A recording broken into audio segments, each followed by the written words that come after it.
시청자 여러분, 안녕히 주무셨습니까? 시장을 여는 아침 글로벌 식스 이혜림입니다. 어젯밤 뉴욕 증시는 이미 출발부터 최고치 수준에서 시작을 하면서 부담감을 안고 시작을 했습니다. 3대 지수 모두 약세 마감으로 보이고요. 바클레이즈, UBS, 뱅크 오브 아메리카 등 줄줄이 S&P 500의 목표가를 상향하고 있습니다. 오늘 마감한 S&P는 5,100가량, 5,400의 목표가를 향해 가고 있고요. 나스닥도 16,000선을 잘 지키면서 이제 지지선 어느 정도로 형성되는지 좀 궁금합니다.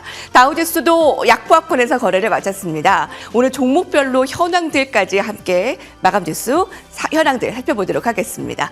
먼저 김태수 외신위원과 함께 클로징 라이브 시작하도록 하겠습니다. 안녕하십니까? 네, 안녕하세요. 3대 지수가 모두 하락으로 마감되고 있는데요. 그래도 잘 버티고는 있는 모양새죠? 네, 그렇습니다. 지금 지난 금요일에 나스닥 지수가 1.1% 상승하면서 사상 최고치 기록하는 모습이 있었기 때문에 이번 주 처음 시작하는 부분은 조금 숨을 좀 죽이는, 한 템포 죽이는 이런 모습을 좀 보이고 있습니다. 이번 주에 노동 관련된 지표들이 나오게 돼 있고, 그리고 파월 의장이 또 의회에 나가서 증언을 하게끔 돼 있기 때문에 이런 부분들에 대해 가지고 투자자들이 어떻게 좀 관망하는 이런 모습들을 좀 보이고 있습니다. 이거 엔비디아 역시 지금 $860 넘어서는 그런 모습 보이고 있고, AMD도 2%대 상승했고, 인텔도 5%대 또 상승하면서 인공지능 관련주들은 변하지 않는 그런 상승세를 보여주고 있습니다. 하지만 애플 같은 경우에는 3%대 하락하면서 나스닥 지수 하락을 이끌었고, 그리고 쉐브론이나 나이키가 또 2% 이상 하락하면서 다우지수도 하락하는 모습을 보였습니다.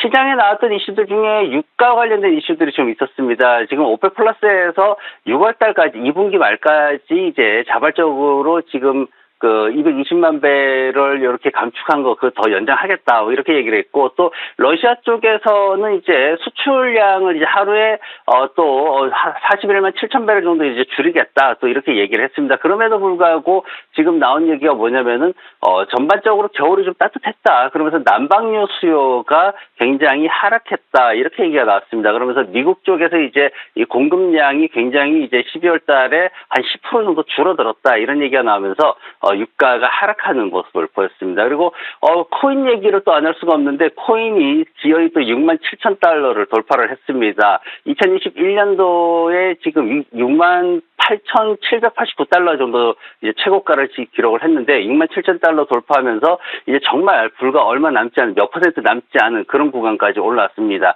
ETF 상품 도입하고, 그리고 최근에 투기적인 매수세가 좀 들어오면서 가격이 계속해서 상승하고 있는 모습을 보이고 있습니다.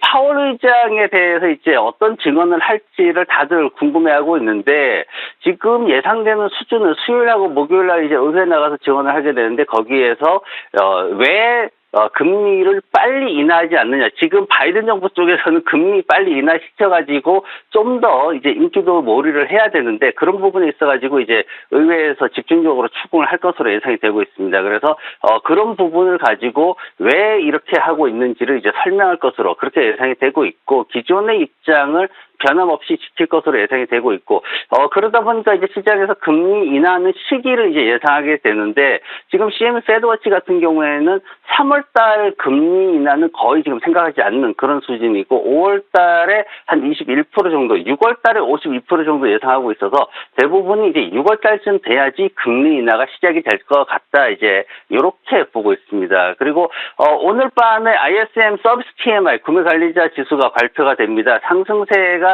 소폭 둔화되긴 하겠지만 여전히 확장 국면에 잘 버티고 있는 그런 상황이고, 고용 지표들이 나올 텐데 전반적으로 좀 부진할 전망입니다. 근데 지금 과연 금리 인하 기대감으로 어떻게 긍정적으로 작용을 할지, 아니면은 2분기에 경기 연착륙이 올 것이다라는 불안감으로 작용을 할지, 아직 파월 의장의 얘기를 좀 들어봐야지만 방향성이 좀 잡힐 것 같습니다. 그리고 오늘 밤에 소비 관련주인 타겟하고 노드스톰이 실적 발표를 앞두고 있고요. 그리고 목요일 날 브로드컴하고 코스트코가 실적 발표를 앞두고 있습니다.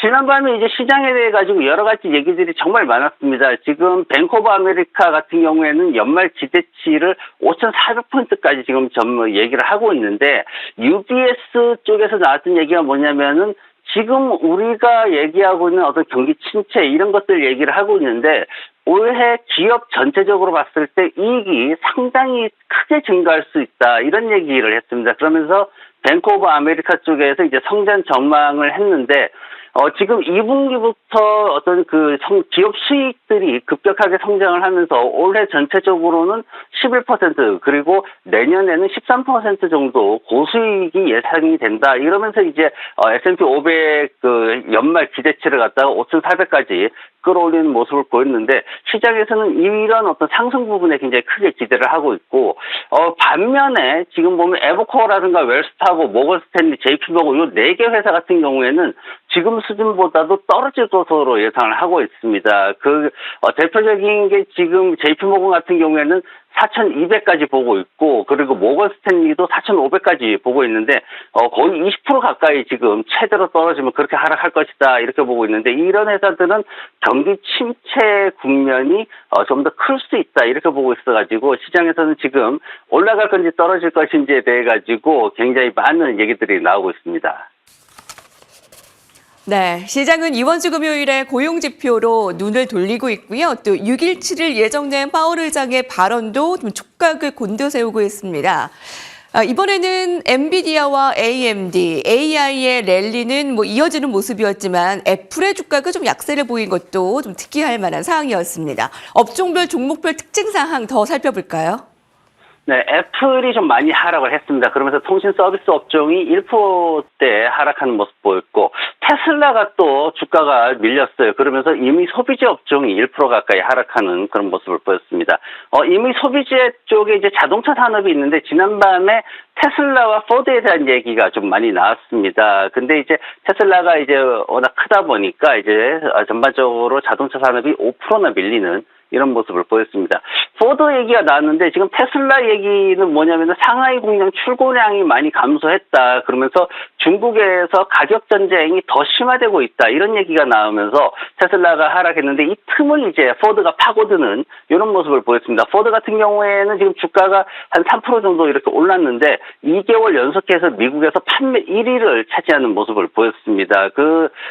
핵심이 뭐냐면은 바로 하이브리드 차량인데 이 하이브리드 차량 판매가 전년 동기 대비해서 한 31% 정도 증가하는 모습 보였고 그리고 픽업 트럭, SUV 이쪽에서 또 한 80% 정도 증가하는 모습을 보였습니다. 굉장히 크게 증가했는데 그러면서 2월달 매출이 이제 10% 이상 증가하는 모습을 보였습니다. 그래서 지금 이제 포드 쪽에서는 F150 모델이 워낙 잘 나가던 세계 최고의 모델이기 때문에 이제 전기차 쪽에서도 한번 바람몰이를 제대로 해줬고 그래서 F150 하이브리드 모델에 대해 가지고 이제 생산량을 2배로 늘리겠다 이러면서 시장에서 전체적으로 주목을 받는 모습을 보였습니다.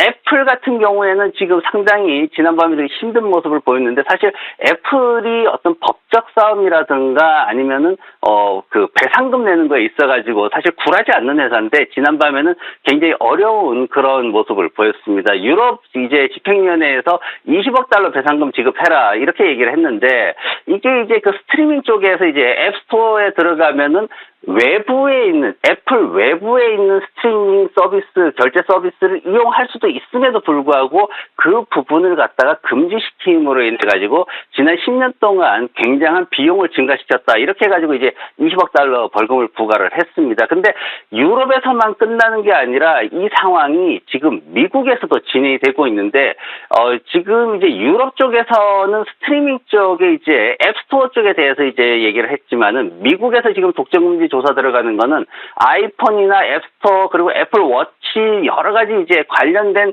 모든 제품들이 상호작용하면서 독점금지법을 위반하고 있다. 이렇게 지금 얘기가 나오고 있어가지고 지난밤에는 이 독점금지에 대해 가지고 유럽을 넘어서 미국으로까지 더 확산되면서 애플의 주가가 굉장히 어려운 그런 모습을 보였습니다. 그리고 지난밤에 이제 슈퍼마이크로 컴퓨터 얘기가 나왔습니다. 이 슈퍼마이크로 컴퓨터가 S&P 500 지수의 편입이 새로 됩니다. 3월 18일부터 거래가 되는데 월풀이 이제 빠져나오게 되죠. 그리고 다른 이제 데커 아웃도어라는 회사도 들어가는 데 지온 뱅커를 대신해 가지고 이제 들어가게 됩니다. 근데 슈퍼마이크로 컴퓨터 같은 경우에는 사실 이제 엔비디아가 워낙 상승을 많이 했기 때문에 좀 많이 주목을 받았지만 그 이면에 엔비디아보다 몇 배나 더 많이 상승한 주식으로 최근에 굉장히 주목을 받고 있는 상황입니다. 그래서 지금 로젠블레 증권 쪽에서는 목표가 자체를 1,300달러까지 더 올려잡는 이런 모습도 보이고 있고, 시장에서 인공지능 관련해서 엔비디아가 이제 한번 바람몰이를 해줬기 때문에 그 다음을 끌고 갈 주식이 슈퍼마이크로가 아니냐, 지금 이렇게까지 분석이 되고 있어가지고 시장에서 최근에 이 슈퍼마이크로 컴퓨터에 대해 가지고 굉장히 큰 관심을 일으키고 있습니다. 네, 클로징 라이브 김태수 외신위원과 함께했습니다. 말씀 감사합니다. 네, 고맙습니다.